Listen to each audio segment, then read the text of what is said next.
Dear Papa Dudut, magandang araw po sa inyo at sa lahat ng mga nakikinig sa inyong programa ngayon. Ako po si Wineth, taga Dinalupihan, Bataan. 30 years old po ako nang mangyari ang aking kwento. Nakabukod po ako sa mga magulang ko. Ilang taon din po akong nangupahan sa isang maliit na apartment at mag-isang binubuhay ang sarili ko. Sa madaling salita ay isa po akong independent woman. Papa Dudut, 17 years old pa lamang ako ay hindi ko nakasama ang mga magulang ko. Nagbe-bed spacer lamang ako habang pinagsasabay ang pag-aaral at pagpa-part-time sa isang sikat na fast food. Nakasanayan ko nang wala akong inaasahan na kahit na ano sa pamilya ko. Dahil kahit kailan naman ay hindi ko naramdaman ang pagmamahal at suporta nila. Pero dahil sa mataas ang respeto ko sa mga magulang ko at mahal na mahal ko sila, bumibisita na lamang ako paminsan-minsan sa bahay namin. Nang makatapos ako ng pag-aaral ay umayo naman kaagad sa akin ang panahon dahil nagtrabaho ako bilang entry-level na financial statement analyst sa isang petroleum company. Dahil doon ay nagkaroon ako ng kakayahang pag-aralin yung anak ng ate ko. Mula pagkabata kasi hindi na niya nabibigyan ng sapat na atensyon ang panganay niyang anak. Wala rin itong kinagisnang ama. Kung ano man ang dahilan ay hindi ko na lamang babanggitin dito. Nang magkaroon ng asawa ang ate ko at nagkaanak sila ay mas lalo na niyang hindi napansin ang isa pa niyang anak. Dahil malapit sa akin ang pamangking kong yon, nangako ako sa kanya na pagtatapusin ko siya hanggang sa kolehiyo. Mula sa pag-enroll, meeting sa school, graduation at moving up, ako palagi ang nandun. Kung meron man po kasing nakakaintindi sa nararamdaman niya at sa kakulangan niya ng atensyon, syempre ako po yun. Dahil pareho kaming hindi favorite na mga magulang namin. Bukod sa hindi magandang relasyon ko sa mga magulang at panganay kong kapatid ay may isa pa po akong problema na pinasan ng time na yon. Kakagraduate lang po kasi sa college ng bunso naming kapatid nang itinanan niya yung girlfriend niya. Wala pong nakakaalam noon na ako ang tumutulong sa kanilang dalawa. Hanggang sa may nakapagsabi sa ate ko na nagbibigay ako ng pera sa kapatid ko, Papa Dudut.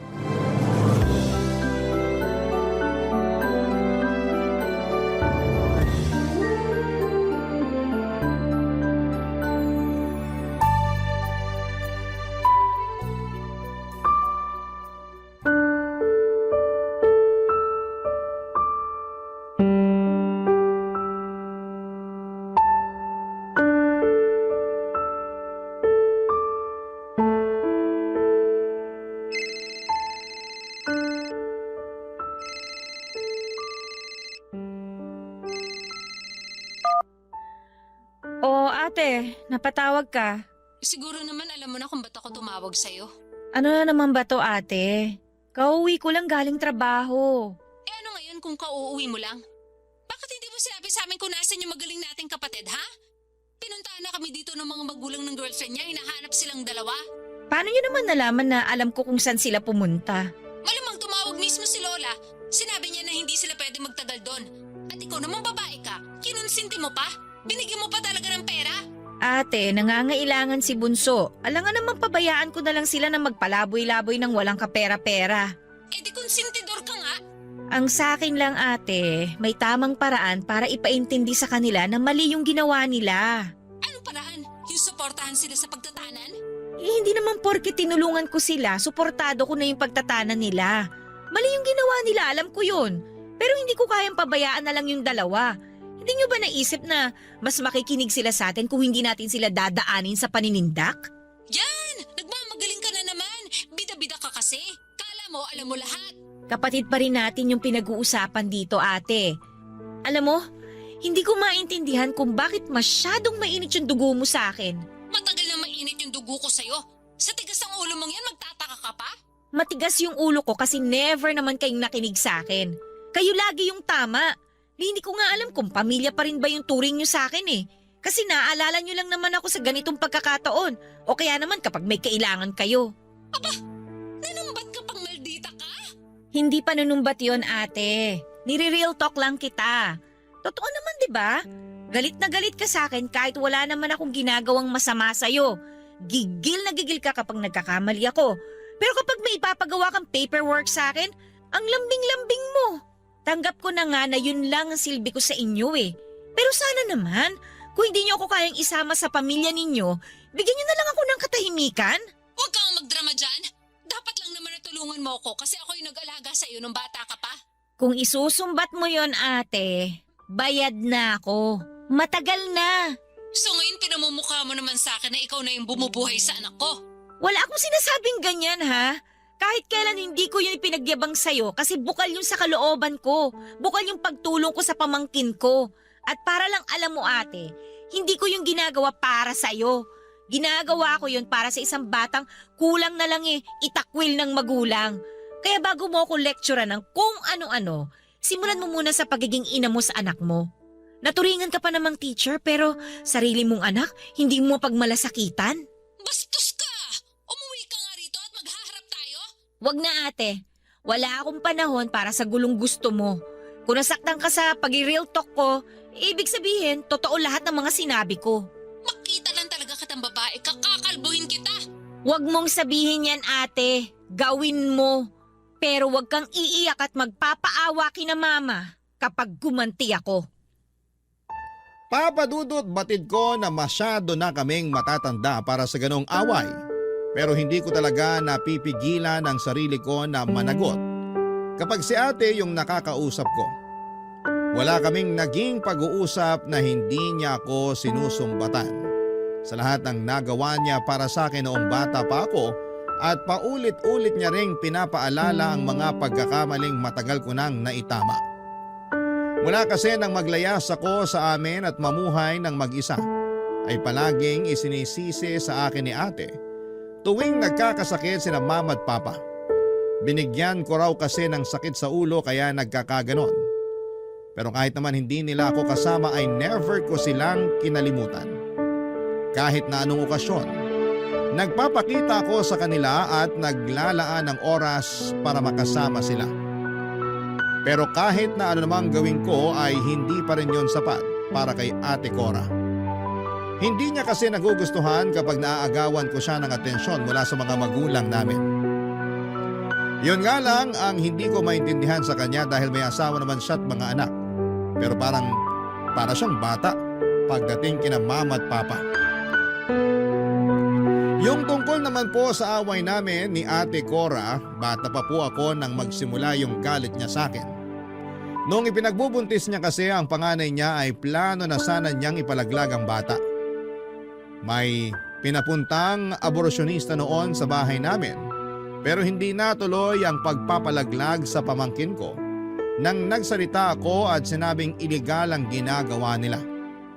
Napahiya sina mama at ate doon sa aborsyonista at natakot naman po yung matanda na baka magsumbong ako sa otoridad kaya hindi na yon itinuloy. Napagtanto rin naman ni mama na may punto ako dahil hindi naman ginusto ng pamangkin ko na mabuo siya. Mula noon, Papa Dudut, ay hindi na ako tinigilan ni ate. Lahat ng pagkakamali ko ay ibinubunton niya. Lahat ng kasiraan ko na pwede kong maging problema ay inaalam niya para magmukha akong masama. Hindi lang sa mga magulang namin kundi sa ibang tao. Dahil lagi akong stress sa mga bagay-bagay ay hindi ko na nabigyan ng oras ang buhay pag-ibig ko.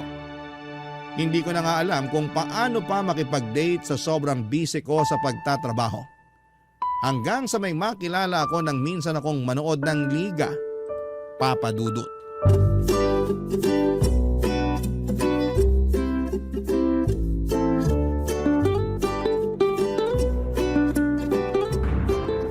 Ala, nasaan na ba yung best friend ko na yun? Umuwi na yata ah. Hi, may hinahanap ka? Yung kaibigan ko, nagpaalam lang kasi magsi-CR pero hindi pa bumabalik. Pero out of order kasi yung CR dito sa sports complex. Baka lumabas na yon kaya natagalan. Baka nga, tatawagan ko na lang mamaya kapag hindi pa siya nakabalik. Kung gusto mo, samahan muna kita rito habang naghihintay sa kanya. Ha? Ay naku, wag na. Katatapos lang ng game nyo, di ba? Dapat nakikipag-celebrate ka dun sa mga kasama mo. Susunod na lang ako sa kanila mamaya. Pwede naman ako magstay dito kahit ilang minuto lang. Ikaw bahala, mapilit ka eh.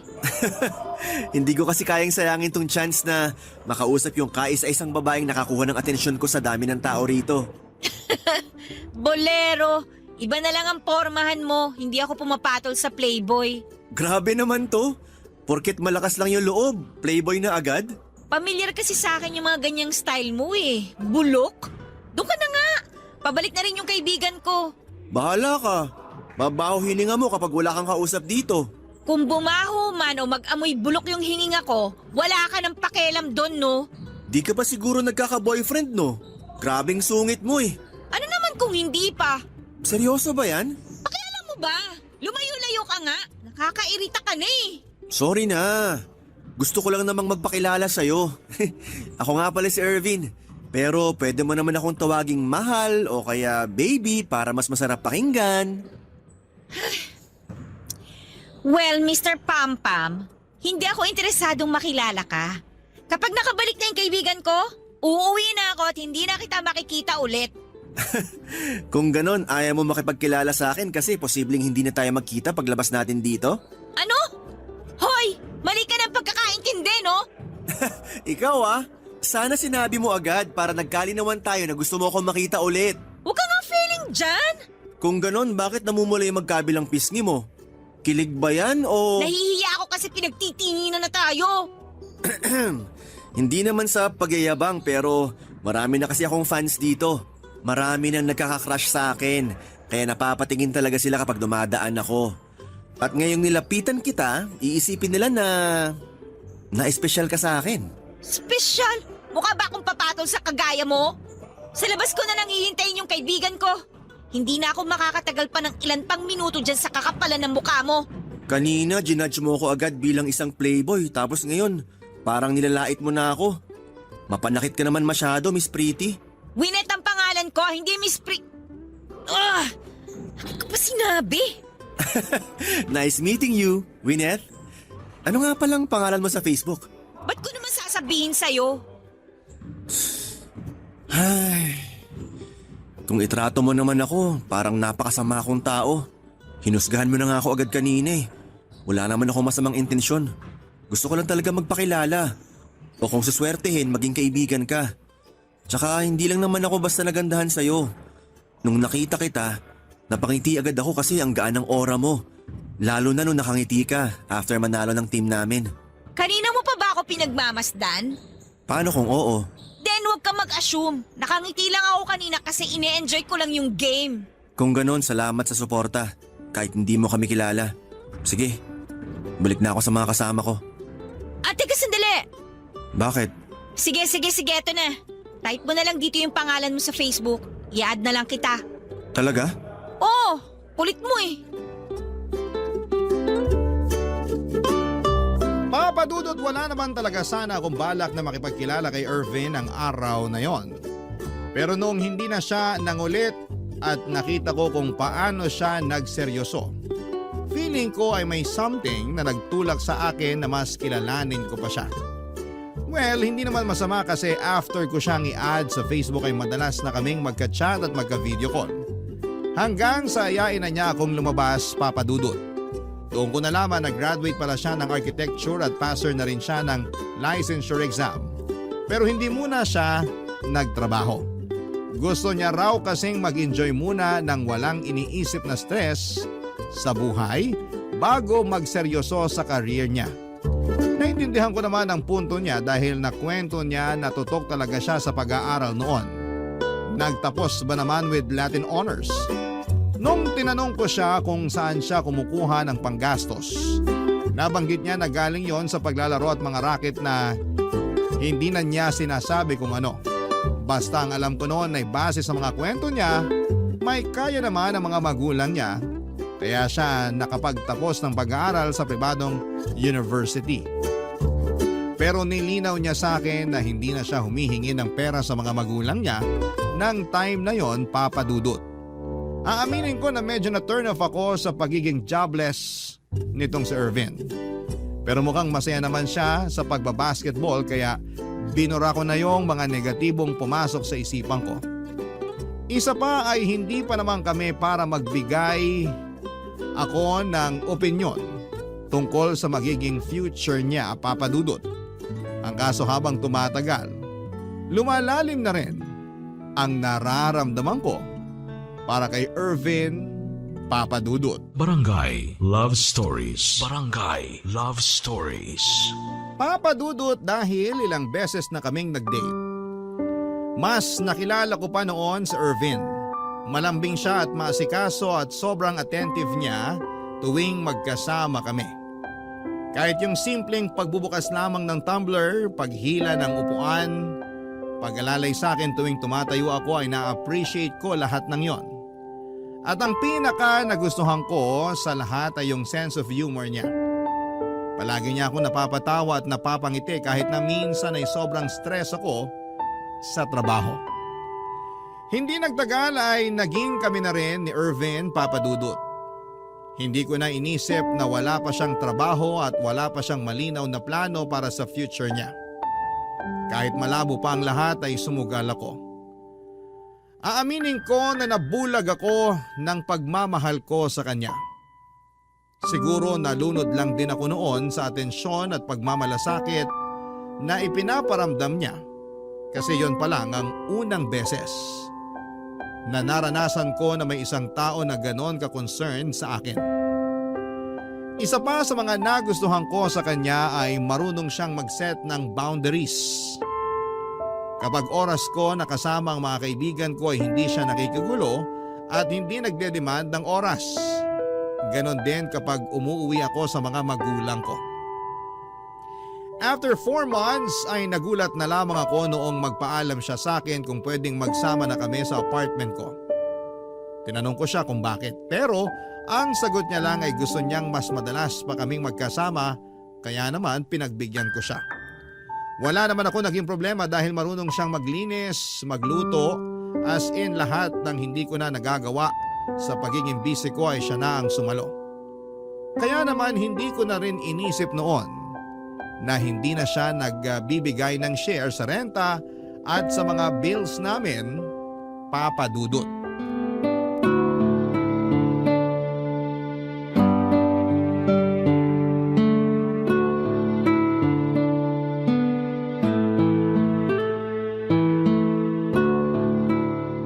Mababait naman pala yung mga kaibigan mo eh. Hindi naman kita ipapakilala sa kanila kung hindi. Baka hindi ka maging komportable sa kanila pag ganon. Paano kung hindi ko gusto yung mga kaibigan mo? Lalayuan mo ba sila? Ano nangyari sa boundaries? Ikaw na nga mismo nagsabi na may mga kaibigan na tayo bago pa naging tayo. At hindi dapat baguhin ng relasyon natin yung pakikisama natin sa ibang tao na mahalaga rin sa atin, tama? Aba, tinandaan mo talaga yan ha. Eh yung job hunting mo nga pala, kumusta? Tinawagan ka na ba? Yun lang. Medyo inaalat ako ron, Bebu. Yung isang pinagpasahan ko, may nakuha na raw sabi ng kaibigan ko. Sinubukan mo na bang magpasa sa iba? Hindi pa. Hindi ko pa kasi maharap ngayon eh. Marami pang ganap. Next week kasal nung pinsan ko. Tapos family reunion naman namin yung kasunod. Sino namang kasama mo sa kasal ng pinsan mo? Iniisip mo ba na may iba pa akong isasama ron? Siyempre ikaw yung isasama ko. Excited na nga ako makilala ng mga pinsan ko yung napakaganda kong girlfriend eh. Ipapakilala mo na talaga ako sa kanila? Hindi ba nakakahiya? Ano namang nakakahiya ron? Ilang buwan mo na nga akong boyfriend tapos di pa kita ipapakilala? Gusto nga rin sana kitang isama sa family reunion eh. Kung papayag ka. Family reunion yun. Girlfriend mo pa lang naman ako kaya hindi pa ako parte ng pamilya ninyo. Bebu, hindi na tayo maghihiwalay, di ba? Kaya sa kasal din patungo tong relasyon natin. Tsaka nagsasama na tayo ngayon. Di ba parang mag-asawa na rin tayo? Hindi ka talaga nauubusan ng katwiran, no? Sana ganun din yung patience mo kapag naghahanap ka ng trabaho. Kapag hindi ka natanggap sa isa, maghanap ka ulit ng iba. Hindi yung hihinto ka na. Nanermo na naman po yung girlfriend ko. Huwag kang mag-alala. After ng lahat ng ganap na sinabi ko, tuloy ang job hunting. Makakahanap din ako, Bebu. At kapag hired na ako, sisimulan ko na yung pag-iipon para makapag-propose na ako sa'yo. Tsaka na natin isipin yung kasal kapag pareho na tayong financially stable. Okay, sabi mo eh. Sa'yo lang naman ako nakadepende. Huwag ka masyadong maging dependent sa akin ha. Bakit naman? Dapat kasi kahit gaano natin kamahal yung isa't isa, kaya pa rin nating tumayo nang wala yung isa. Hayaan mo. Hindi ko hahayaang mangyari na isa lang yung nakatayo sa ating dalawa. Sana gawin mo yan para sa sarili mo, hindi lang para sa relationship natin. Sure ako na magiging proud sa'yo yung parents mo kapag nalaman nila na hired ka na. Parents ko lang ba? Siyempre pati ako, ano ka ba? Ako yung pinakaunang magiging masaya para sa'yo. Magsi-celebrate tayo. Sa tingin mo ba hindi talaga ako marireject? Marami kasi akong kakilala na kagaya ko rin. Cum laude pero hindi natanggap sa trabaho. Parang hindi ko kayang harapin yung ganong kahihiyan. Bakit ka naman mahihiyang ma-reject? Parte ng proseso yun.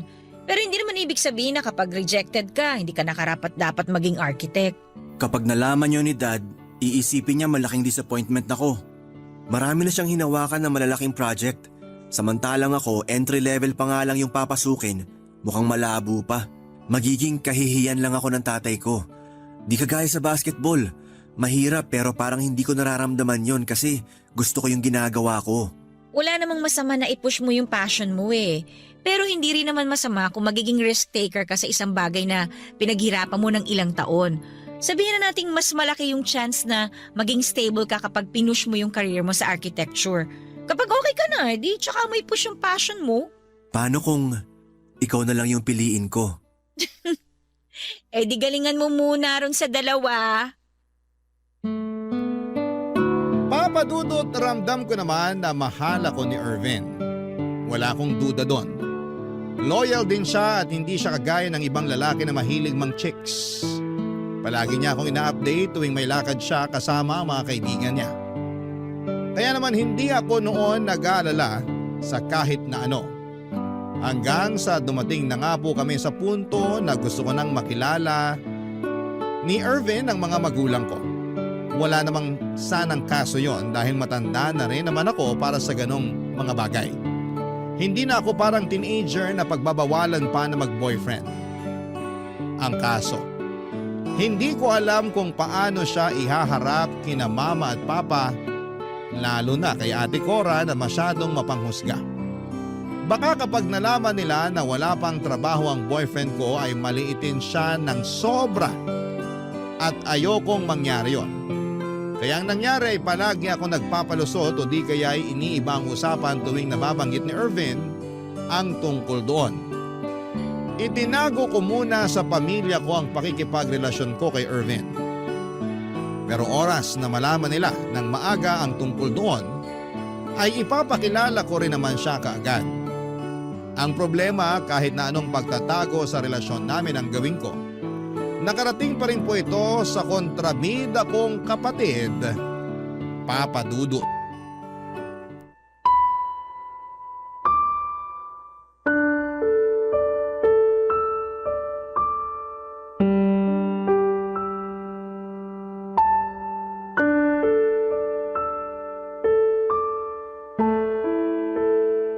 Buti naman naisipan mo pang sagutin yung tawag ko.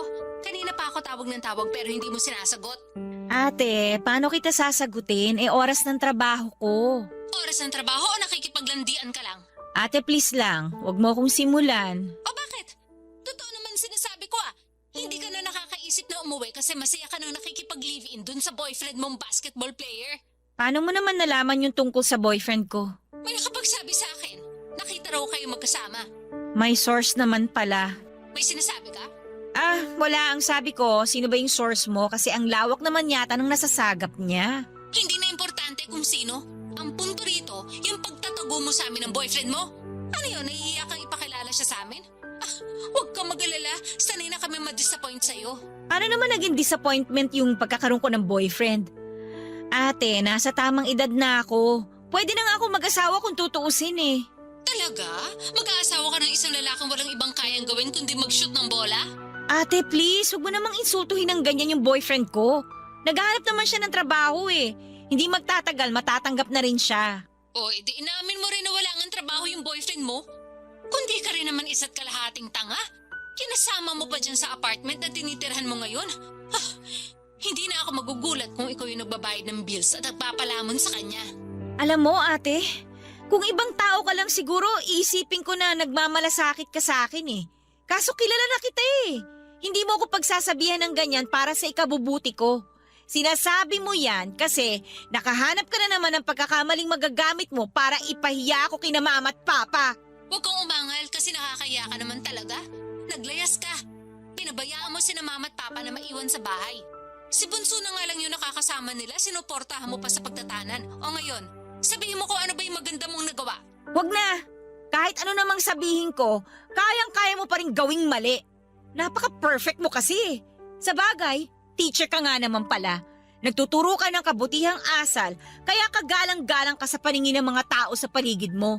Pero alam mo sayang eh, kasi hindi mo naman may apply sa sarili mo lahat ng tinuturo mo sa mga bata. Igagalang ka pa kaya nila kapag nalaman nila na… Bakit? Sisiraan mo ako sa kanila? Eh di gawin mo! Ipangalandakan mo yung pagiging kanal mo, Winnet! Mali ka ate. Kung gusto kitang masira, noon ka pa sana ginawa yon. Nung sinaktan mo yung sarili mong anak at pinabayaan mo na lang na parang hindi mo kadugo. Kayang-kaya ko yun ate. Kayang-kaya kitang sirain sa mga taong nauuto mo. Pero hindi ko ginawa, di ba? Nanahimik ako kasi yun naman palagi yung gusto niyong gawin ko. O sige, utang na loob ko na sa yung pinag-aaral at inaasikasa mo yung anak ko. Pero hindi pa rin mababago no na ginagawa mo rin yung naging pagkakamali ko noon. Pumatol ka sa walang silbing lalaki. Kaya huwag ka na magtangkang ipakilala pa siya sa akin. Huwag kang mag-alala Ate Cora. Hindi ko ipapakilala sa'yo si Irvin.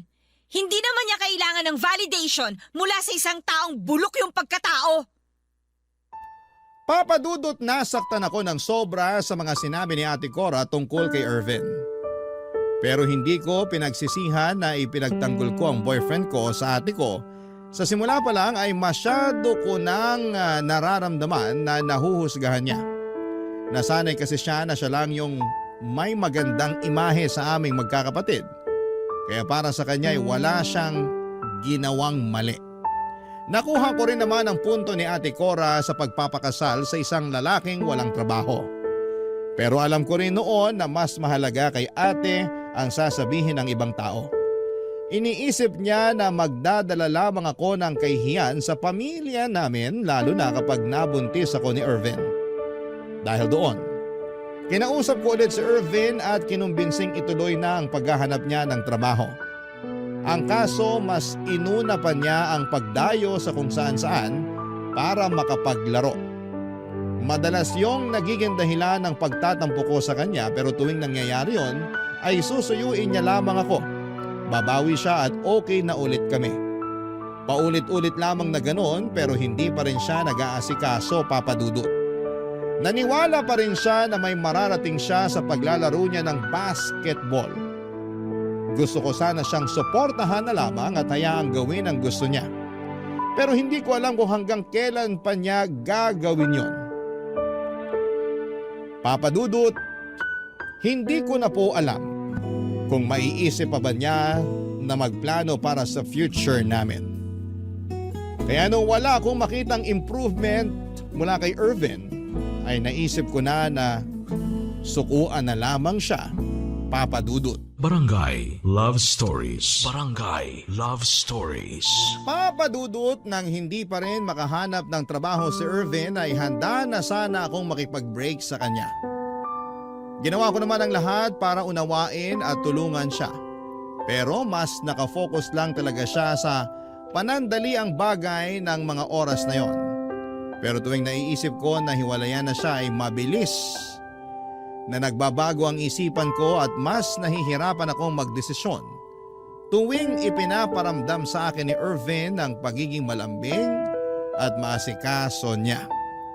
Nagdalawang isip ako kung tama ba na ituloy ko pa ang pakikipaghiwalay o bigyan pa siya ng panibagong chance.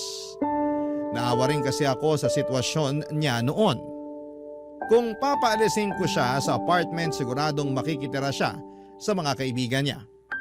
Nang muli kaming magkausap ni Ate Cora ay nalaman ko pa na nakauwi na ang bunso naming kapatid at nakabalik na rin sa pamilya yung girlfriend niya kaya medyo napanatag na po ako noon.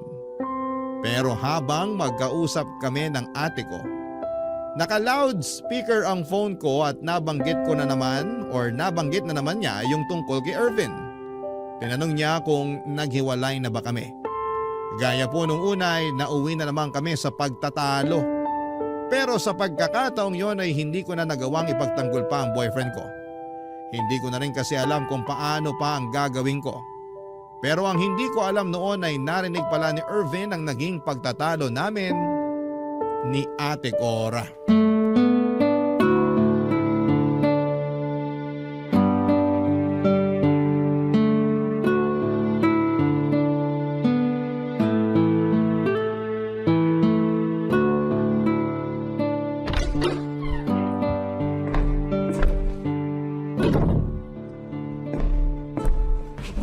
Kanina ka pa ba dyan? Hindi naman. Kapapasok ko lang. Hindi mo lang napansin kasi kausap mo yung ate mo. Ay, saan ka ba galing kanina? Sa court lang, Bebu. Inaya kasi ako maglaro. Lagi ka namang inaaya maglaro. Sorry. Ako na lang magluluto ng dinner natin. Pero lalabas lang ako sandali. May bibilhin lang ako. May papasabay ka ba? Wala. Okay. Mukhang masyado akong na-stress sa trabaho. Kung gusto mo, imamassage kita mamaya. Wag na. Sige, next time na lang. Ano nga palang gusto mong ulam? Ikaw nang bahala. Bebu, Ano? galit ka ba sa akin? Ayokong pag-usapan yung nangyari, okay? Kung ganon, galit ka nga. Ano bang pwede kong gawin para… Gusto mo talagang malaman? Pwes, maghanap ka ng trabaho, Irvin. Hindi ko kailangan yung serbisyo mo dito. Mas gusto ko na magtrabaho ka na. Naghahanap naman ako, Bebu. Sorry kung nasistress ka na dahil sa akin. Yun bang dahilan kaya ayaw mo pa akong ipakilala sa pamilya mo? Honestly, oo. Hindi ka nila magugustuhan. Nung unang beses na nakausap ko si Ate Cora, ipinagtanggol naman kita eh. Pero kanina, hindi ko na alam kung dapat ko pa bang gawin yun. Parang hindi mo naman deserve eh. Puro ka pangako pero hindi mo naman ginagawa. Sige nga, paano ko ipagkakatiwala yung future ko sa isang jobless na boyfriend? Kapag nabuntis ako pa rin ba yung kikilos? Ako pa rin ba yung sasagot sa lahat? Hindi to one-man relationship lang. Kaya please naman, maghanap ka na ng regular na trabaho. Pasensya ka na kung nahihirapan ka ng dahil sa akin. Kung gusto mo, lilipat na muna ako para hindi na makadagdag sa gastusin mo habang naghahanap pa ako ng trabaho. Kapag meron na, babawi ako sa'yo. Pangako yan. Pangako na naman? Nakakaumay na yung mga pangako mo eh. Sana naman this time magseryoso ka na. Hindi naman kita pinupush sa magkatrabaho kasi kailangan ko yung pera mo. Ang gusto ko lang, umusad yung buhay mo ngayon.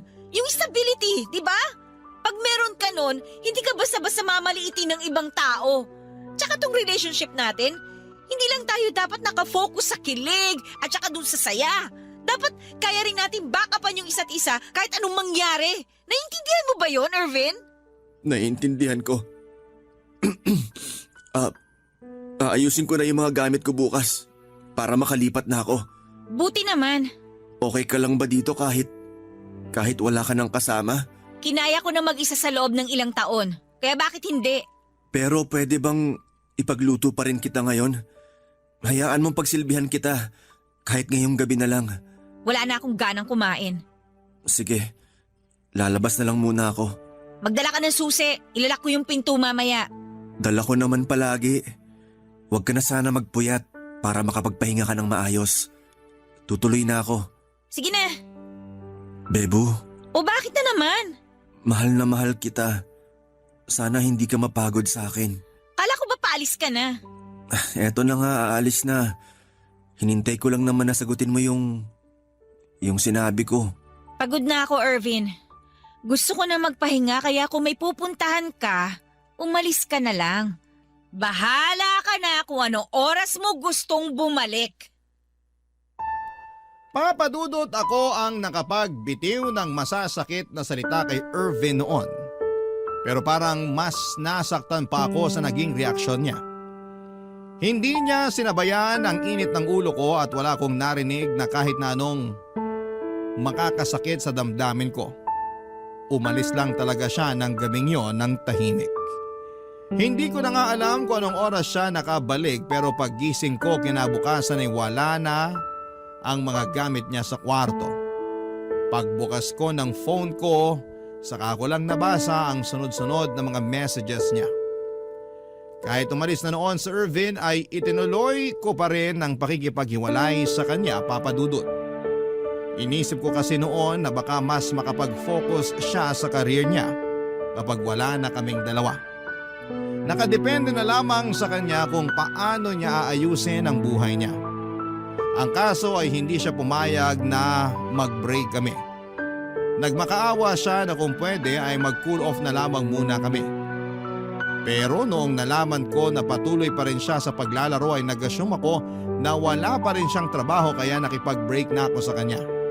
Hindi ko na siya kayang harapin noon kaya dinaan ko na lamang sa chat ang paghihiwalay namin, Papa Dudut. Ang hindi ko alam ay natanggap na pala noon sa Irvin sa isang real estate development firm at nagpasya lang siya na ipagpatuloy pa rin ang passion niya sa paglalaro. Ewan ko pero sa halip na manghinayang ay naging masaya pa ako sa pagbabagong yon sa buhay niya. Papa Dudut, 1 taon nang nakalipas nang muli kaming magkita ni Irvin. Parehong lugar at parehong dahilan din. Dahil naroon ako para manood ng finals. Sa totoo lang ay hindi ko naisip na naglalaro pa rin siya ng time na yon kaya nakampante ako. Pero nung tawagin ang pangalan niya at hanggang sa matapos ang laro ay nasa kanya na ang buong atensyon ko.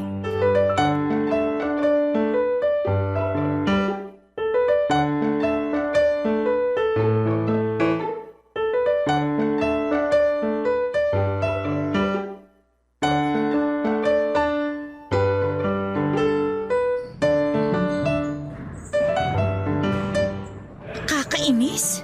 Iniwan na naman ako ng kasama ko. Bebu! Ha? Ako bang tinatawag niya? Bebu! Ako? I mean, ako ba yung tinatawag mo? Hanggang ngayon ba naman iniiwasan mo pa rin ako? Grabe! Inabot na nga ng 1 taon yung cool off natin, wala man lang kahit kumusta. Kahit nga sana isang kiss lang, bawing-bawi ka na eh. Ano bang pinagsasabi mo dyan? Nag-break na tayo, di ba? Ikaw lang yung nakipag-break, pero ako hindi. Para sa akin, nag-cool off lang tayo. Seryoso ka ba?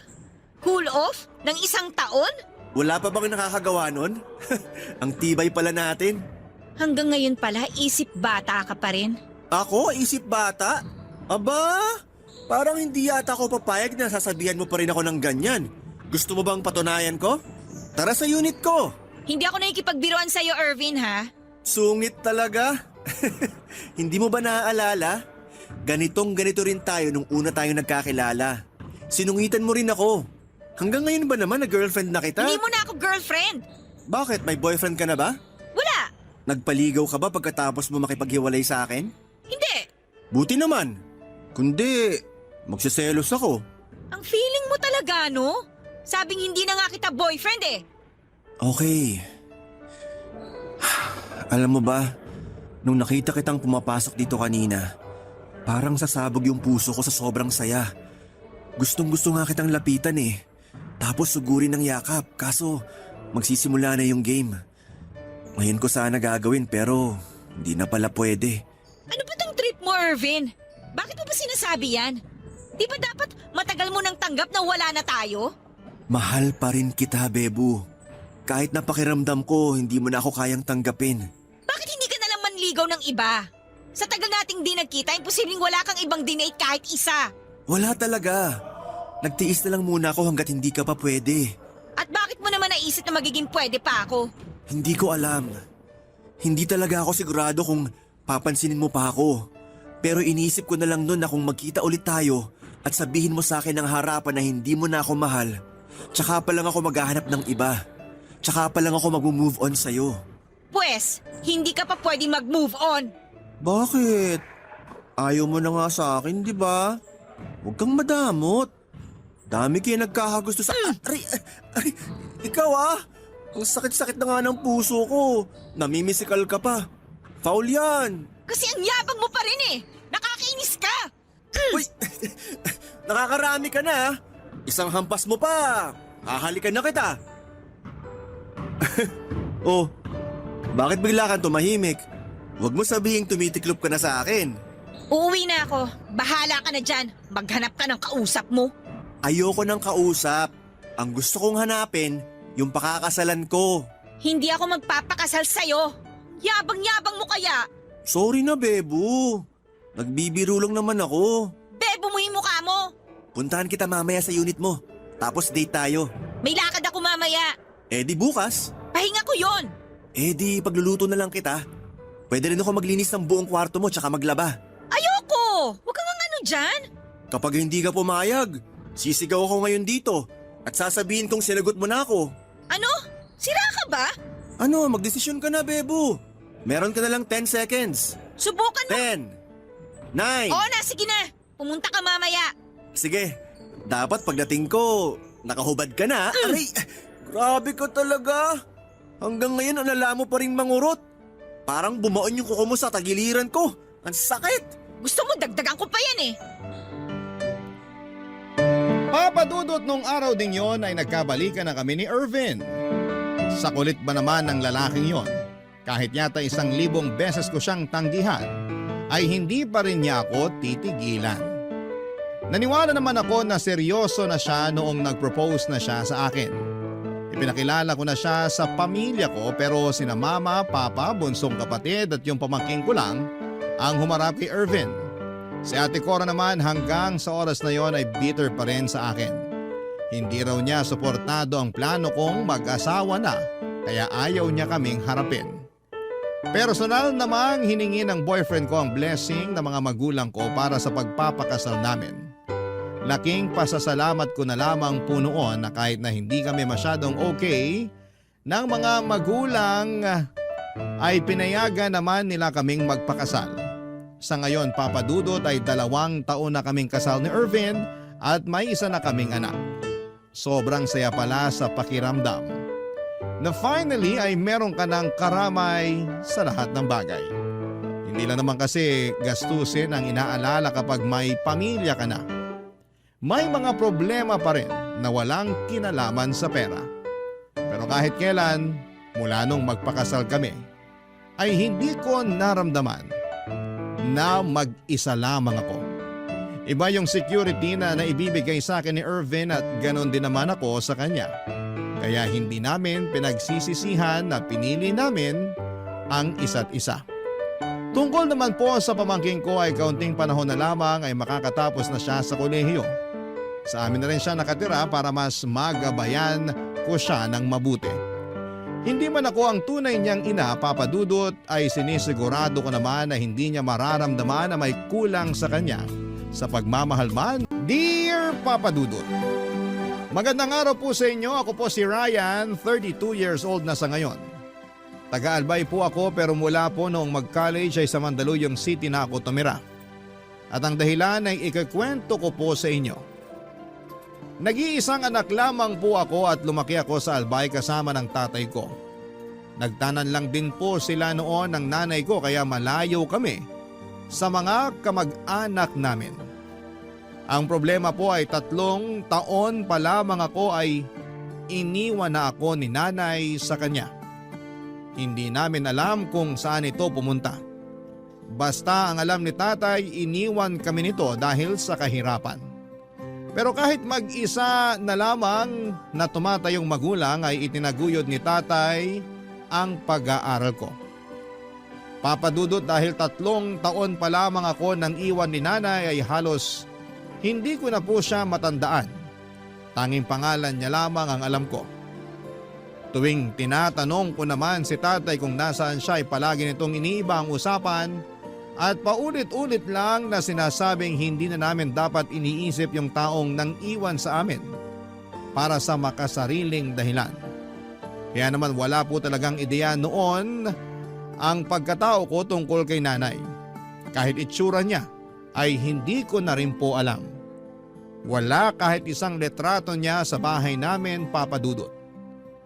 Pero kahit nangungulila ako sa isang ina ay ginawa naman ni tatay ang lahat para makaraos kami sa pang-araw-araw. Naging tendero po siya ng taho sa umaga at ice cream naman sa tanghali hanggang hapon. Sa gabi naman ay tumatambay siya sa may pasyanan para magtinda ng balut at chicharon. Sa kasamaang palad, Papadudot ay pumanaw ang tatay ko habang siya ay natutulog. Cardiac arrest ang kinamatay niya. Nang mailibing po siya ay parang nawala na ako ng dahilan na manatili pa sa lugar na tinitirhan namin dahil wala naman po kami ni isang kamag-anak doon. Nang inaya ako ng kaibigan kong si JM na magtrabaho sa Maynila ay hindi na po ako nagdalawang isip pa. Bonus na lang po sa akin na nagkaroon pa ako ng pagkakataong makapag-aral sa tulong ng scholarship at ng aking part-time job. Halos hindi ko na nga po namalayan na ilang taon na palang lumipas mula nang umalis ako sa Albay. Pero hanggang sa pagkakataong yon ay hindi pa rin ako nakakapagdesisyon kung tama bang ituloy ko pa ang isa sa mga dahilan ng pagpunta ko roon, Papa Dudut.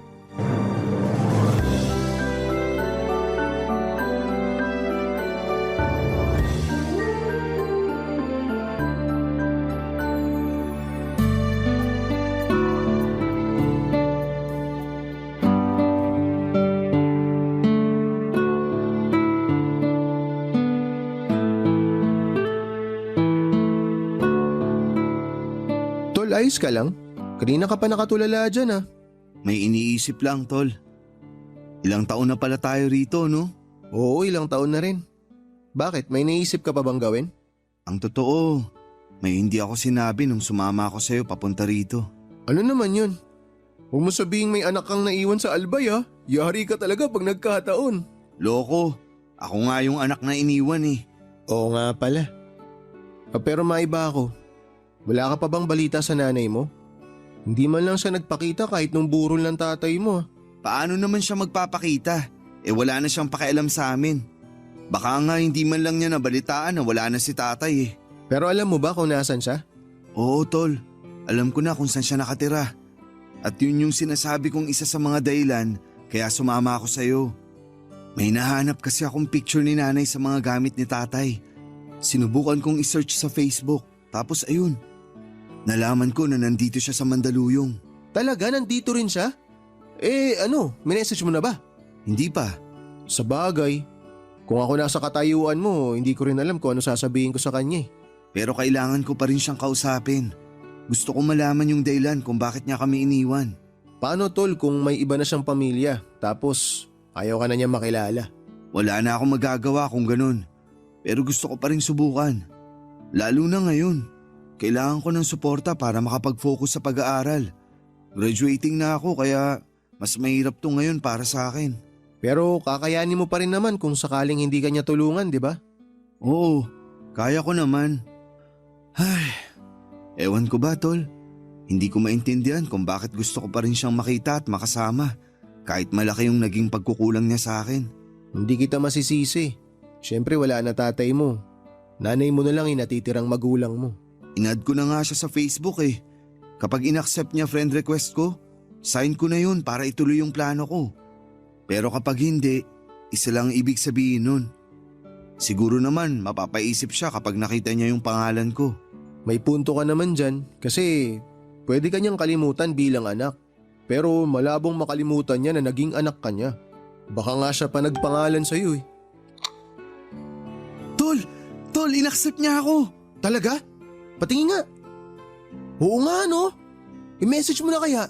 Eto na nga magta-type na. La, tumatawag siya. Pagkakataon mo na yan, tol. Sagutin mo na. Sandali lang. Ay, eto na. Hello? Oh, anak. Mabutit na isipan mong hanapin ako. Kumusta ka na? Tol, nakilala niya ako. Di kausapin mo na. Ayos yan, tol. Labas lang muna ako sandali. Basta, sabihin mo sa kanya lahat ng gusto mo sabihin ha.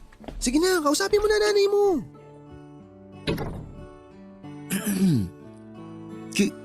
Kilala niyo po pala ako? Nakilala kita sa pangalan mo.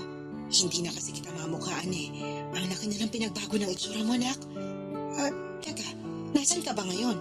Nandito na po ako sa Mandaluyong. Talaga? Kailan ka pa rito? Sana sinabi mo agad para na-meet kita. Nagdalawang isip po kasi ako kung dapat pa ba akong makipagkita sa inyo. Tsaka medyo busy po talaga. Pinagsasabay ko po kasi yung trabaho ko at pag-aaral. Mabuti naman at naisipan mong mag-aral. College ka na, di ba? Ano bang course kinuha mo? Mechanical engineering po. Mahusay kang pumili. Mukhang sa akin mo naman na yung pagiging madiskarte sa buhay nga pala, kung libre ka sa Sabado, magkita tayo. Pwede mo akong puntahan sa bahay namin. Hihintayin kita. Papadudot, pinuntahan ko nga po noon ang address na ibinigay sa akin ni nanay. Doon ko po napagtanto na totoo nga palang maganda na ang buhay niya. May kaya kasi ang napangasawa niya at siya naman ay magaling humawak ng negosyo kaya nagkaroon siya ng sariling restaurant. Naikwento niya lahat ng iyon nang mag-usap kami, papadudot. Pero sa halip na makaramdam ako ng amor sa nanay ko, ay kabaligtaran ang naramdaman ko sa una naming pagkikita. Habang ipinagyayabang ni nanay ang naging tagumpay niya noong iniwan niya kami, nadudurog naman ang puso ko para kay tatay na namatay na lamang nang hindi napapacheck up dahil sa kakulangan namin sa pera. Habang kausap ko noon si nanay, wala siyang ibang bukang bibig kundi ang pera. Doon ko po naunawaan kung bakit ayaw ni tatay na pinag-uusapan ng nanay ko. Mas mahalaga kasi sa kanya ang magandang buhay kesa sa unang pamilya niya. Naisip ko nga po noon na kung maubusan ng pera ang bago niyang asawa, ay baka iwan niya rin po ito gaya ng ginawa niya sa tatay ko. Kaya naman kahit na inalok niya ako na doon tumira sa bahay nila ng asawa niya para makabawi siya sa akin, ay hindi ako pumayag, papadudot. Pero sa kabila ng pagtatanggi ko ay hindi naman siya sumuko noon hanggat hindi ako napapapayag na sumama na sa kanya. Hiningi ko ang opinyon ng kaibigan kong si JM at sinabi niyang wala namang masama kung bibigyan ko ng pagkakataon si nanay. Kaya naman ang muli niya akong tanungin ay pumayag na ako na doon muna tumira sa kanila. Nakilala ko po ang asawa niya na tawagin niyo na lamang po sa pangalang Dolan. Maayos naman ang pakikitungo niya sa akin nung una. Pero may pakiramdam ako noon na parang ginagawa niya lang yon tuwing kaharap si nanay. At hindi nga po ako nagkamali dahil unang araw ko pa lamang sa bahay nila ay ganito na kaagad ang nangyari, papadudot.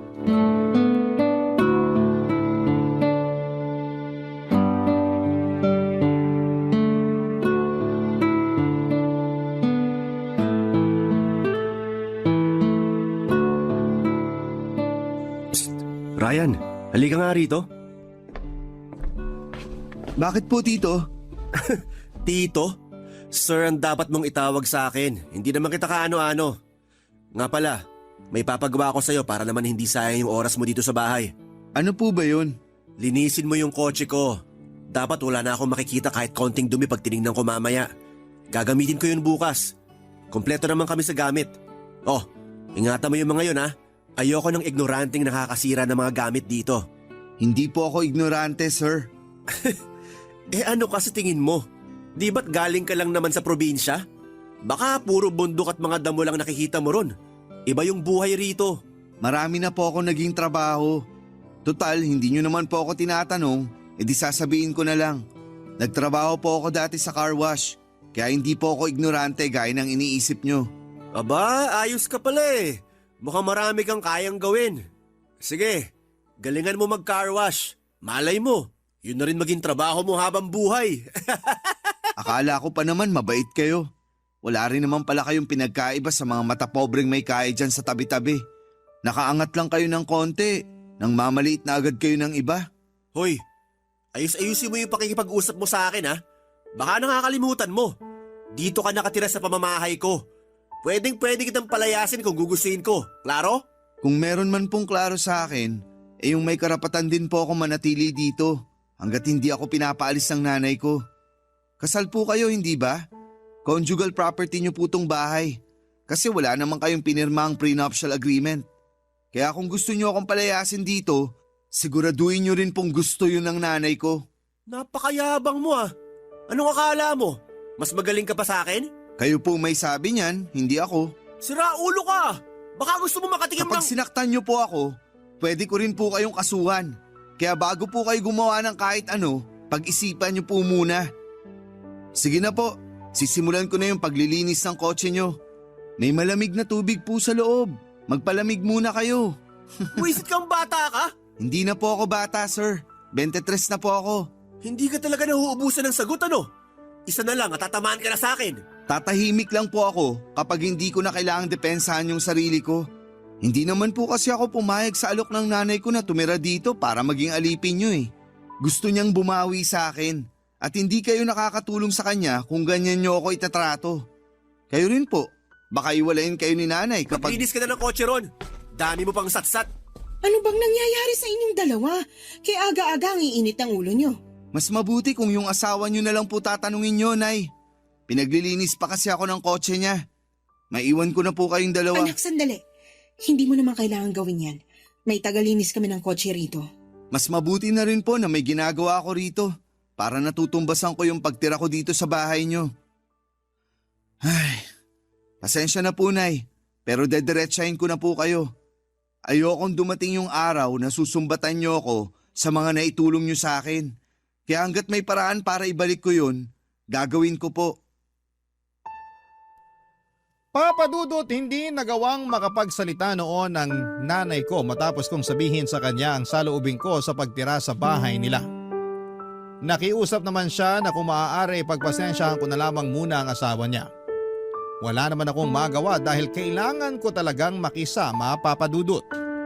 Kapag may pinapagawa sa akin ang asawa ni nanay, kung wala naman akong ginagawa ay sinusunod ko yon kaagad. Pero kapag oras ng pag-aaral ko, kahit magalit pa si Tito Dolan, ay nagmamatigas pa rin ako. Doon nagsimula ang pagbabago sa pagsasama nilang mag-asawa. Madalas na silang nag-aaway at kung ano-ano na rin ang ibinibintang ni Tito Dolan sa akin. Tuwing may nawawalang gamit, ako kaagad ang tinuturo niya. Pero sa huli, napapaamin din siya ng nanay ko na wala naman talagang nawawalang gamit at gusto niya lamang akong pag-initan. Habang tumatagal, Papadudot, ay palala ng palala si Tito Dolan. Kaya parang gusto ko na lamang na umalis doon. Pero dahil nakiusap sa akin si nanay ay sinubukan ko ulit na makisama ng maayos. Hanggang sa mayroong pagkakataon, Papadudot, na nag-ugat ng malaking gulo sa bahay. May half-brother ako at may anak naman si Tito Dolan na babae sa una nitong asawa. Sa madaling salita ay hindi po kami magkadugo. Itago niyo na lamang po siya sa pangalang Faith. Sa kanilang magkapatid siya ang naging kaklose ko. Nagmana kasi kay Tito Dolan ang half-brother ko. Kaya hindi ko na sinubukan pang makipag-close dito, Papadudot. Si Faith naman ay mabait at malambing. Matanda lang ako sa kanya ng 1 taon. Pero yung pagiging malapit namin sa isa't isa ay ginawa ni Tito Dolan ng issue na umabot na sa puntong kahit si nanay ay pinaniniwalaan na siya, Papadudot. Barangay Love Stories. Barangay Love Stories. Papadudot, may pagka-boyish po noon si Faith kaya marami siyang gustong matutunan. Nagpaturo siya sa akin kung paano mag-car wash, magkumpuni ng sasakyan, magpalit ng gulong at kung ano-ano pang mga gawaing panlalaki. Yun ang kinatuwa ko sa kanya, Papadudot. Para kasi ako nagkaroon ng nakababatang kapatid sa katauhan niya noong panahong yon. Lumaki kasi ako na walang kapatid. May mga naging kaibigan naman ako noon sa Albay kagaya ni JM. Pero iba pa rin talaga yung meron kang kapatid na nakakasama mo sa bahay at nakakasundo sa mga bagay-bagay. Sa isip-isip ko nga po noon, sana talaga ay magkadugo na lamang kami ni Faith. Ang problema, Papadudot, ay pinag-isipan naman kami ni Tito Dolan ng masama. Pinagbintangan niya ako na minomolestya si Faith tuwing magkasama kami sa kwarto ko. Kahit na ang totoo ay nagpapaturo lamang ito sa mga subject na alam nitong makakatulong ako. At habang tumatagal, kung ano-ano pa ang mga iniimbentong kwento ni Tito Dolan. Sinubukan naman akong ipagtanggol ni Faith at pinatunayan niya na wala akong ginagawang masama sa kanya. Pero gaya ng inaasahan ko ay hindi pa rin naniwala si Tito Dolan at ang mas masakit pa roon kahit ang nanay ko ay pinagdududahan na rin ako, Papa Dudut.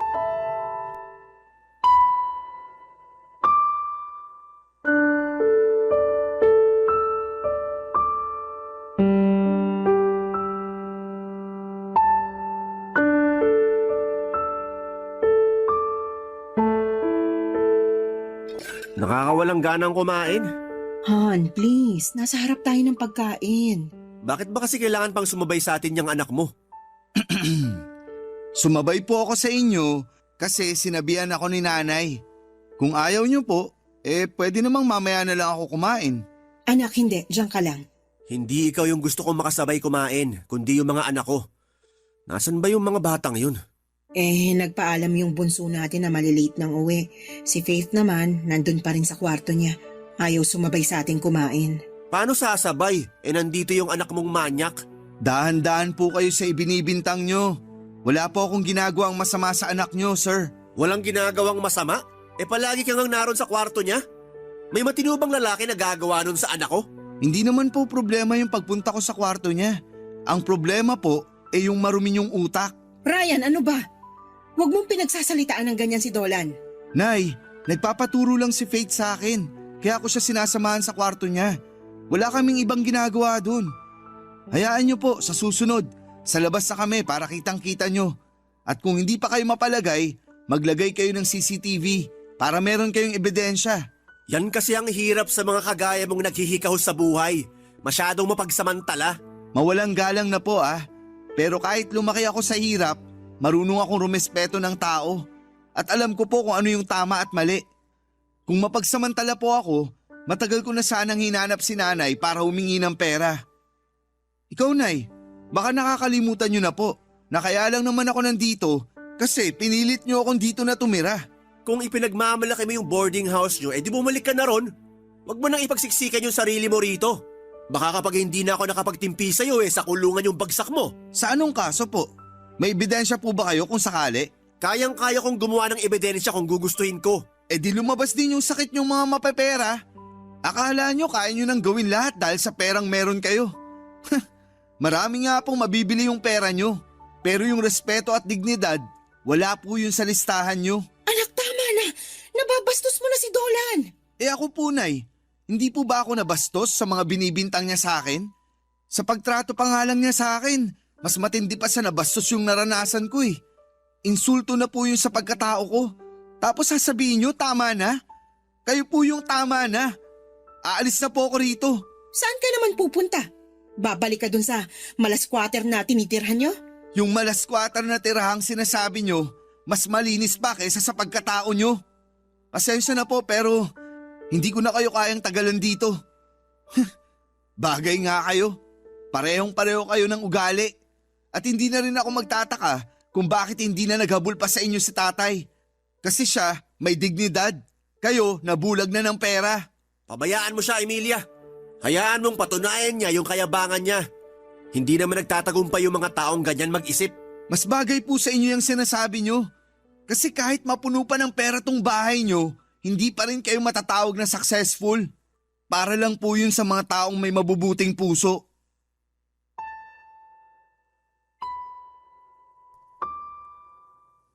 Papa Dudut, gaya nga po ng sinabi ko sa kanila ay umalis na ako sa bahay ni nanay. Hindi na rin po ako nagpaalam kay Faith dahil baka madagdagan pa ang ibinibintang nila sa akin. Mula po noong araw na yon ay ipinangako kong wala na akong magiging koneksyon sa kanila. Lalo na sa nanay ko na sa ikalawang pagkakataon ay tinalikuran ako. Akala ko pa naman noon ay may pag-asa pa na magkaayos kami at makabawi siya sa akin, pero mas lalo lamang niyang pinatunayan na hindi niya kayang panindigan ang pagiging ina niya para sa akin. Sana ay hindi ko na lamang siya hinanap. Nakakalungkot lang isipin na may mga nanay na kayang talikuran ang mga anak nila. Hindi ko naman hinuhusgahan ang lahat dahil may iba-iba rin silang dahilan. Pero sa kaso ng nanay ko ay sinadya niyang iwan kami at sa loob ng maraming taon ay hindi man lang niya naisip na kumustahin ako o kami ng tatay ko.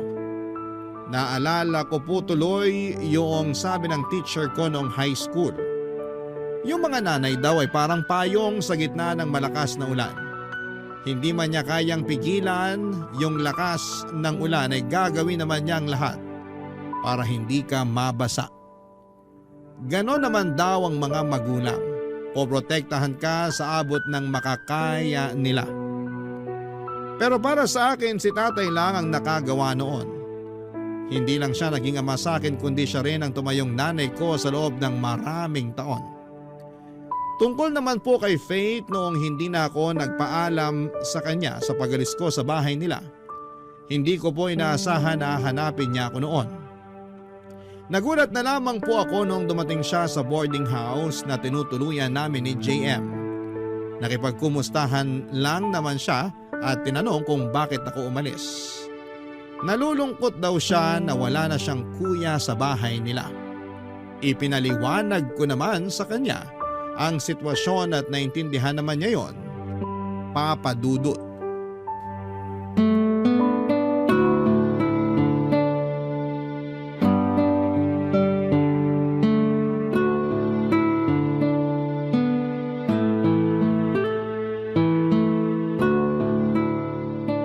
Grabe, tol. Kapatid mo talaga yun? Ganda ah. Baliw, hindi ko kapatid yun. Anak siya ni Tito Dolan sa una niyang asawa. Yung kapatid ko sa ina, hindi ko naman kasundo kasi manang-mana sa tatay niya. Kala yata pinatira ako sa bahay nila para gawing utusan. Hayaan mo na sila, tol. Mabuti nga umalis ka kaagad eh. Kung tumagal ka pa ron, baka mas lumala pa yung sitwasyon. Pero balik muna tayo kay Faith. Napakaputi. Ang kinis at ang ganda, tol. Kung ako sa'yo, ligawan mo na yun. Total, hindi naman kayo magkadugo eh. Kaya pwede.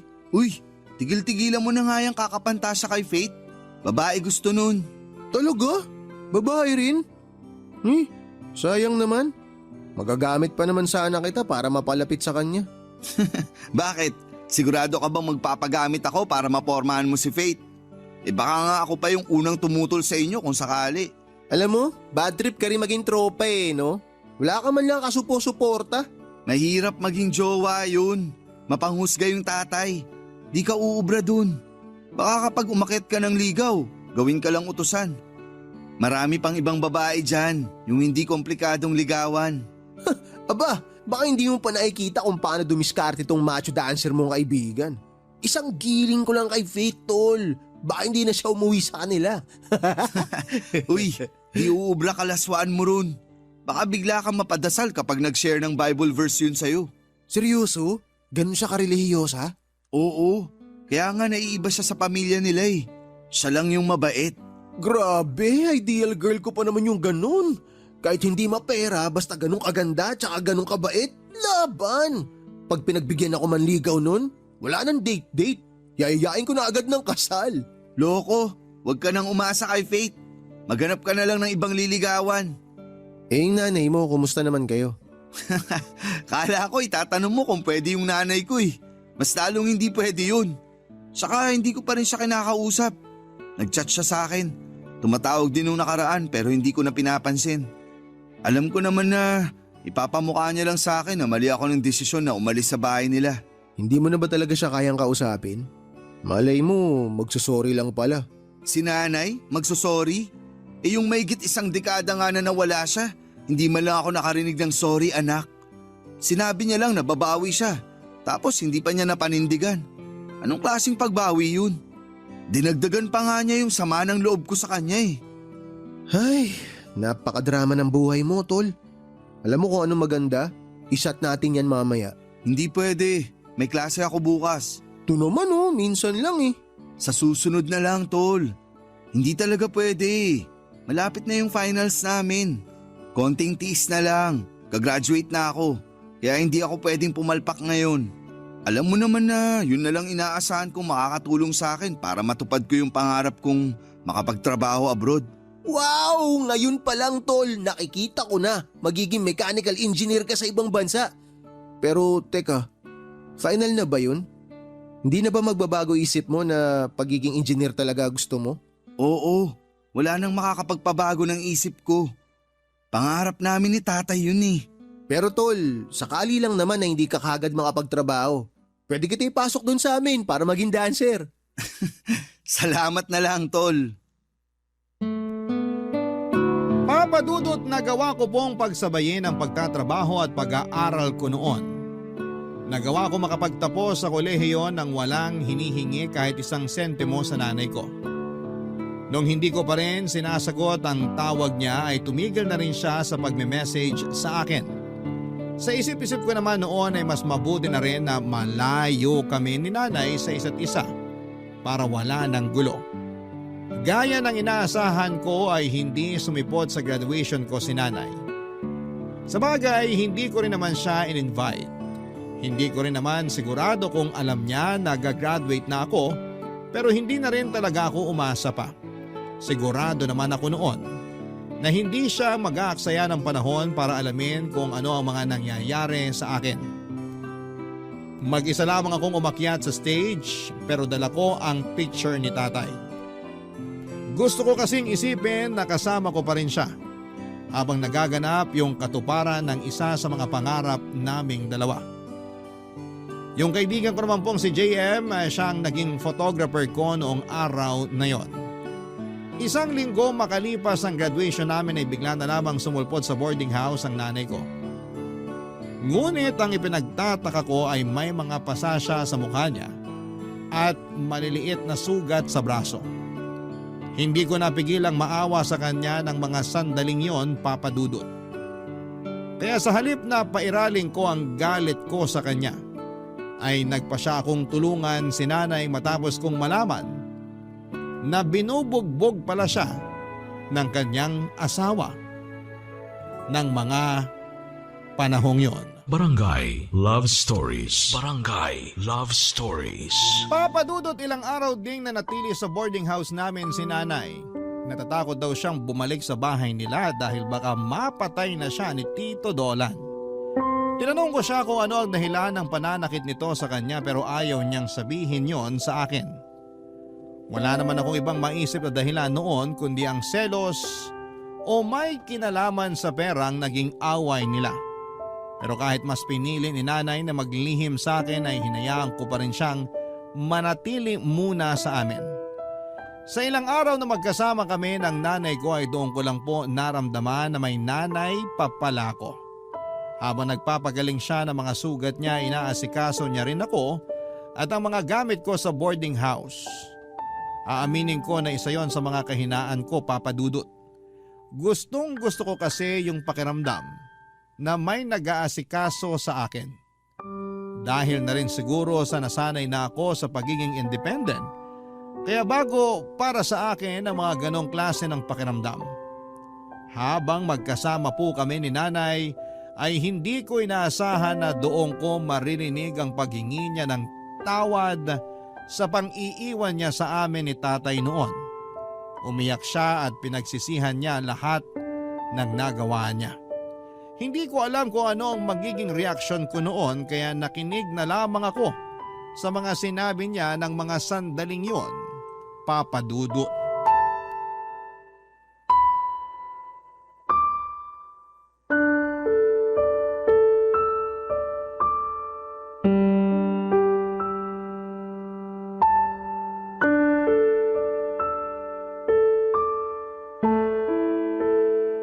Nay, ilang araw na po kayo rito. Wala na po ba talaga kayong balak na bumalik dun sa asawa nyo? Wala na. Hindi na ako makikipagbalikan sa kanya. Paano naman po yung anak nyo sa kanya? Huwag yung sabing gagawin nyo rin sa kanya yung ginawa nyo sa akin. Hindi ko na alam kung anong gagawin ko, anak.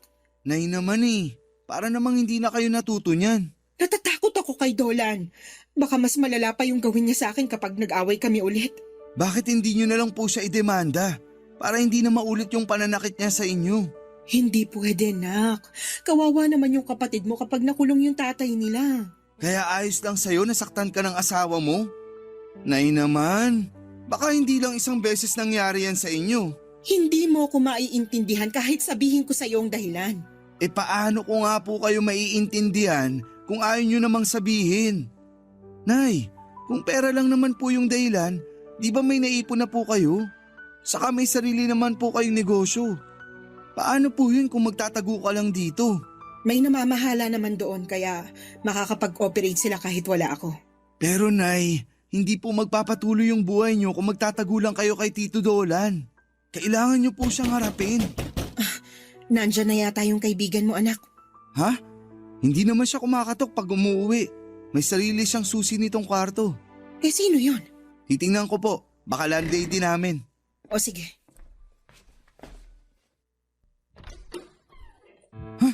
Tito Dolan, Nasaan yung nanay mo? Nandito ba siya? wala po siya rito.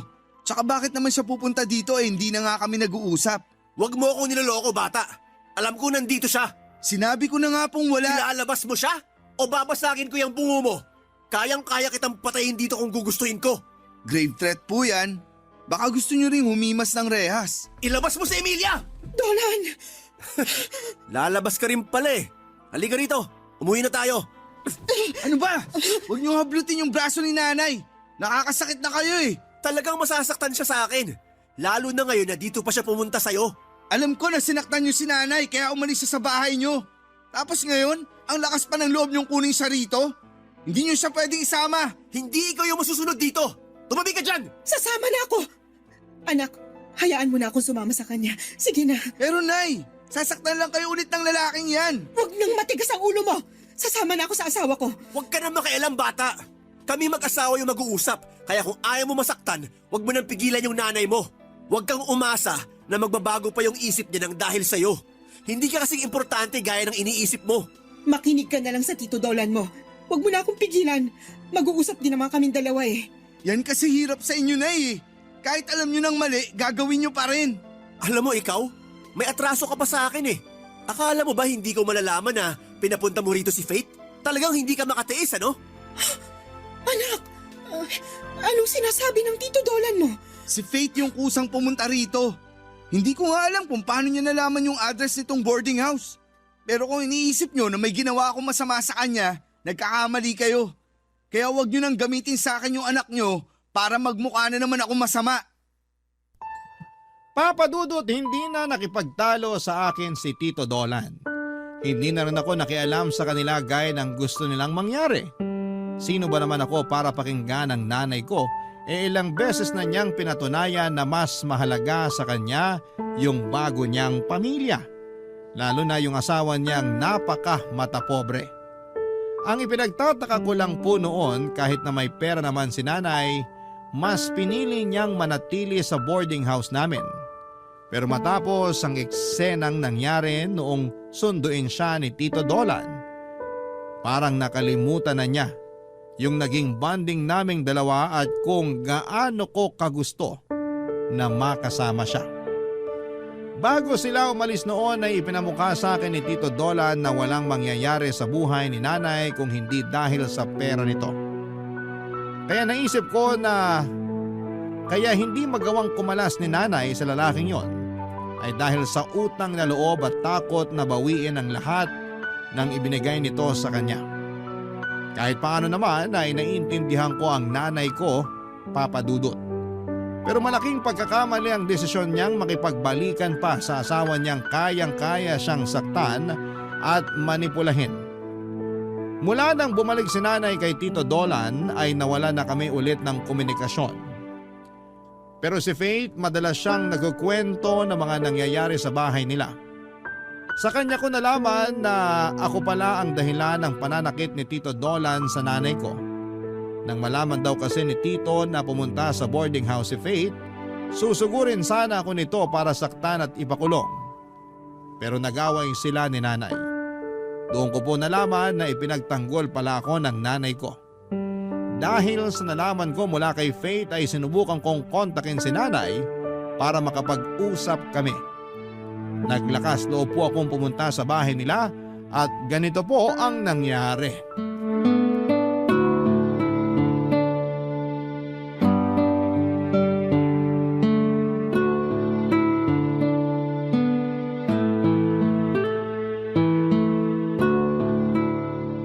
Tol, sigurado ka ba na dito nakatira nanay mo? Oo, di ba nga? Galing na rin ako rito dati. Grabe! Ang ganda naman ng bahay nila. Ang lamig siguro sa loob niyan. Yung kwarto mo ba dati, may aircon? Meron, pero hindi ko ginagamit. Binubuksan ko na lang yung bintana kasi malamig naman sa taas. Kung mababait lang sana yung mga nakatira dyan, makikitira na rin ako eh. Papaampun na lang ako sa nanay mo. Baka pagsisiyan mo. Mag-doorbell ka na kaya. Malay mo, papasukin tayo. Tsaka may CCTV naman oh. May kita tayo rito. Ito na nga. Ulitin mo na 10 beses yung pagdo-doorbell. Baka may lumabas din dyan. Baka day off nung kasambahay nila kaya walang taga-bukas. Brian, anong ginagawa mo rito? Nay, tawag na po ako ng tawag sa inyo pero hindi naman po kayo sumasagot. Nag-aalala na po ako. Hindi ba't sinabi ko na sa'yo na hayaan mo na ako? Huwag mo nang pakialaman yung buhay ko, naiintindihan mo? Intindihin mo yung sa'yo kasi wala ka pang nararating. Bakit po ba hindi nyo maiwan-iwan yung asawa nyo? Kaya nyo naman palaguin yung negosyo nyo nang kayo lang mag-isa. Hindi nyo kailangan magtiis sa pambubugbog ng siraulo nyong asawa at maging sunod-sunuran sa kanya. Huwag mong tinatawag ng ganyan si Dolan. Malaki yung naitulong niya sa akin mula nung iniwan ko yung tatay mo. Kaya ayos lang sa inyo na magbayad kayo ng utang na loob hanggang sa mamatay kayo? Ganun ba? Hindi naman sana mangyayari sa akin yun kung hindi ka lang dumating sa buhay ko. Sinira mo yung magandang pagsasama namin eh. Talaga po ba, Nay? Kayo po yung nagpapasok sa akin sa buhay nyo. At kahit ilang beses nyo pa akong iwan at ipagtabuyan, hindi nyo na mabubura yung katotohanan ng anak nyo ako. Oo, anak kita. Pero ayos ka naman nang wala ako, hindi ba? Kaya umalis ka na. Kalimutan mo na lang na may nanay ka pa kasi hindi kita gustong maging anak. Mas lalong hindi ko po ginusto na maging nanay kayo. Kung may pagkakataon lang sana ako mamili, kahit paulit-ulit, hindi kita pipiliing maging nanay ko. Eh di umalis ka na. Hindi na kita anak kaya wag ka na ulit pupunta rito kundi ipapadampot na kita sa pulis. Tol, halika na. Umalis na tayo rito. Oo, aalis na tayo. At hindi na ako tatapak sa lugar na to. Masunog sana mga kaluluwa nilang mga mata pobre. Ay, grabe ang intense nun ah. Parang kailan lang ang sweet-sweet pa ng nanay mo. Ipinagluluto ka pa nga eh. Tapos ngayon, ibang-iba na siya. Huwag na natin siya pag-usapan, Tol. Mas marami pa akong pwedeng gawin nang hindi iniisip yung mga ganong klaseng tao. Tamang mindset yan, Tol. Sanay ka naman na sariling sikap eh. Doblehin mo lang yun. Malay mo, kapag naging successful ka, magsisi sila sa pamamaliit at pagtataboy nila sa'yo. Maraming taon din naman ako nabuhay nang wala si nanay sa tabi ko. Kaya mas kakayanin ko yun ngayon. Lalo na't mas malinaw na sa akin ngayon na hindi niya ako gustong maging anak. Pero Tol, paano kaya kung sinabi niya lang yun para mailayo ka sa gulo? Tapos, mahal ka pala talaga ng nanay mo. Imposible. Hindi pagmamahal yung ipinaramdam niya sa akin eh. Ay, mabuti pa magpalamig na lang muna tayo. Tsaka kumain tayo ng marami bago umuwi. Para pagdating natin sa boarding house mamaya, iutot mo na lang yung sama ng loob mo sa mga nangyari ngayong araw. Bakit? Ililibre mo ba ako? Oo, syempre. Mag-aaya ba naman ako kung ikaw yung gagawin kong taya? Salamat, Tol ha. Sus, maliit na bagay. Ikaw pa. Kaya ang lakas-lakas mo sa akin. Pais nga ako, Tol. Suntok, gusto mo? Biro lang. Para kasing iiyak ka na eh. Huwag kayo iiyak. Papadudot kahit papaano ay gumaan ang dibdib ko ng mga oras na yon dahil sa kaibigan kong si JM.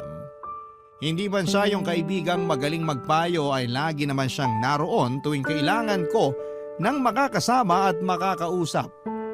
Tungkol naman po sa nanay ko ay wala na akong naging balita sa kanya mula nang itakwil niya ako bilang isang anak. Hindi na rin po ako nagaksaya ng oras na alamin pa yung mga bagay na may kinalaman sa kanya. Pinutol ko na rin po ang komunikasyon ko kay Faith para hindi na makadagdag pa ng panibagong gulo sa pamilya nila. Nag-focus po ako noon sa paghahanap ng trabaho at agad naman po akong natanggap sa inaplayan ko at ilang taon din ako roon bago ako nakapag-abroad. Sa ngayon, Papa Dudut, ay masasabi kong financially stable na ako at may kakayahan na rin bumuo ng sarili kong pamilya.